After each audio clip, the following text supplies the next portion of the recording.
ఈ సకల జీవుల్లో ప్రాణాధారమైన ఆత్మరూపము అమ్మవారై ఉండి ఆత్మరూపంలో హృదయంలో వసించి శరీరం అనే రథాన్ని ఎల్లప్పుడూ నడుపుతూ శివుని యొక్క అష్టమూర్తి రూపాల్లో 8వ మూర్తిగా జీవుల్లో ఆత్మరూపమే బుద్ధి కూడా సాక్షాత్తు జగన్మాత రూపంలో ఉంటుందని, బుద్ధి కూడా ఒక ఆత్మేనని చెప్పుకున్నాం కదా. బుద్ధి రూపంలో కొలువై ఉన్న ఈ అమ్మవారిని ఆత్మాన్ని భక్తి శ్రద్ధలతో స్మరించడం వల్ల మన శరీరంలో ఉండే ఆత్మ ఎప్పుడు ఒక మంచి ఆత్మగా పరిగణింపబడుతూ ఉంటుంది.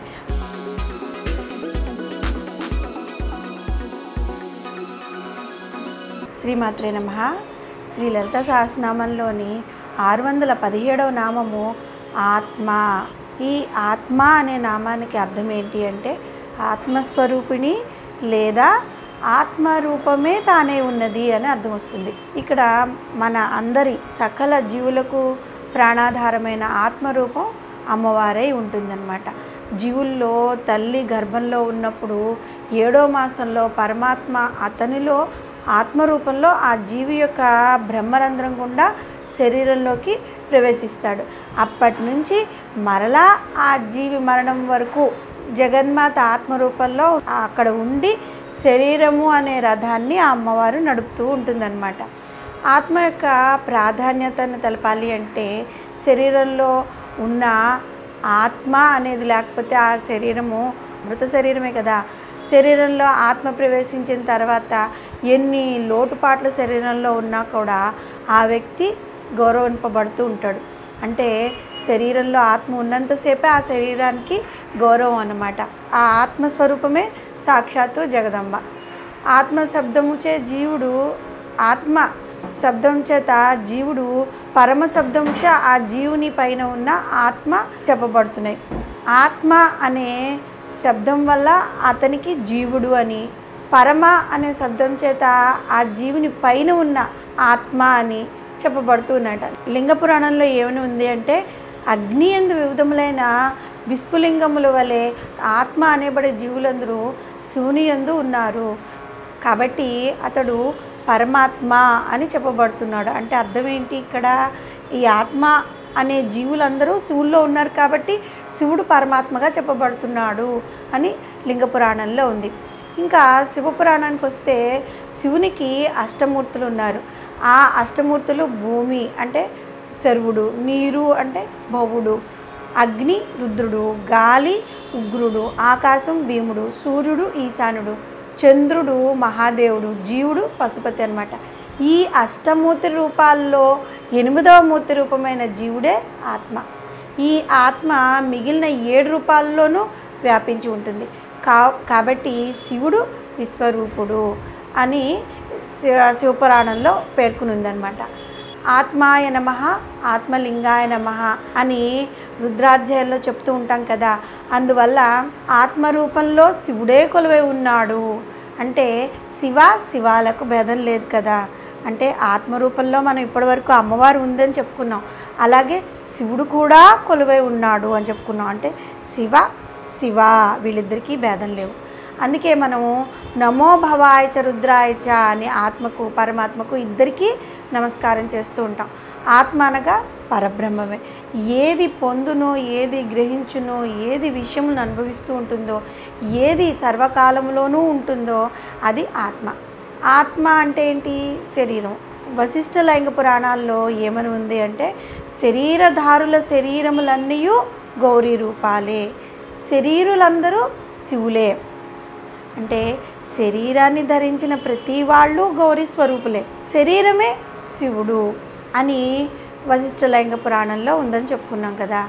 ఆత్మ అంటే ఏంటి?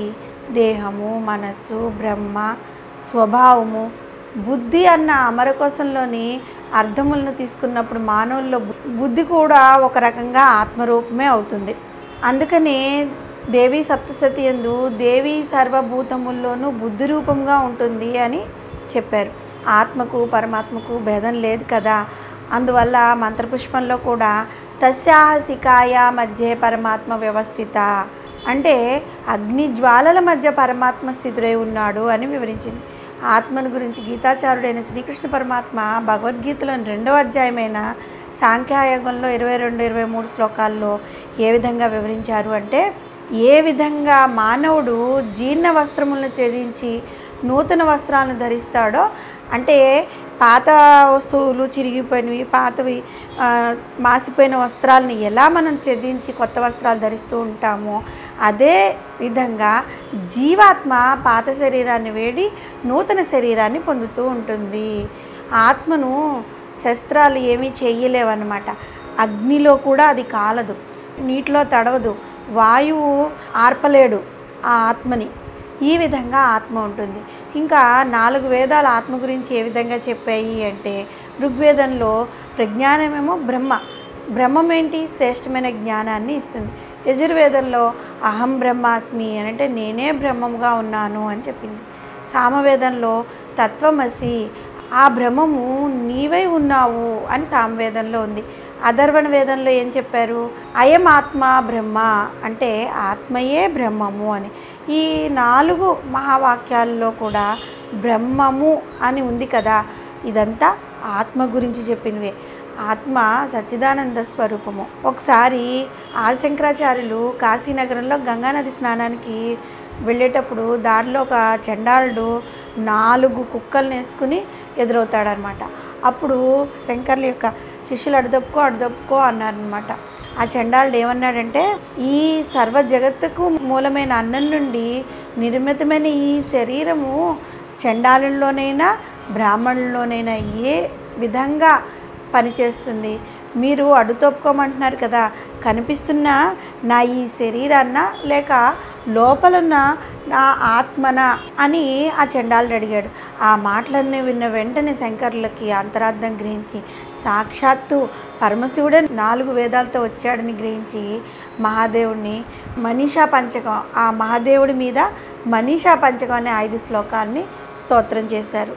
ఈ సకల జీవుల్లో ప్రాణాధారమైన ఆత్మరూపము అమ్మవారై ఉండి, ఆత్మరూపంలో హృదయంలో వసించి శరీరం అనే రథాన్ని ఎల్లప్పుడూ నడుపుతూ, శివుని యొక్క అష్టమూర్తి రూపాల్లో 8వ మూర్తిగా జీవుల్లో ఆత్మరూపమై బుద్ధి కూడా సాక్షాత్తు జగన్మాత రూపంలో ఉంటుందని, బుద్ధి కూడా ఒక ఆత్మేనని చెప్పుకున్నాం కదా.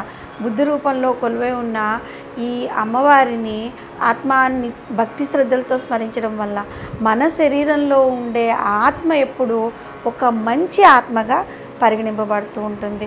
మనం అనుకుంటూ ఉంటాము, ఈ జీవి, ఈ ఆత్మ మంచిదా కాదా? మనం మామూలుగా ఈ ఆత్మ జీవుడు అని చెప్పుకుంటున్నప్పుడు అది మంచిదా కాదా, ఈ గుడ్ సోల్ బ్యాడ్ సోల్ అని మాట్లాడుకుంటూ ఉంటాం కదా.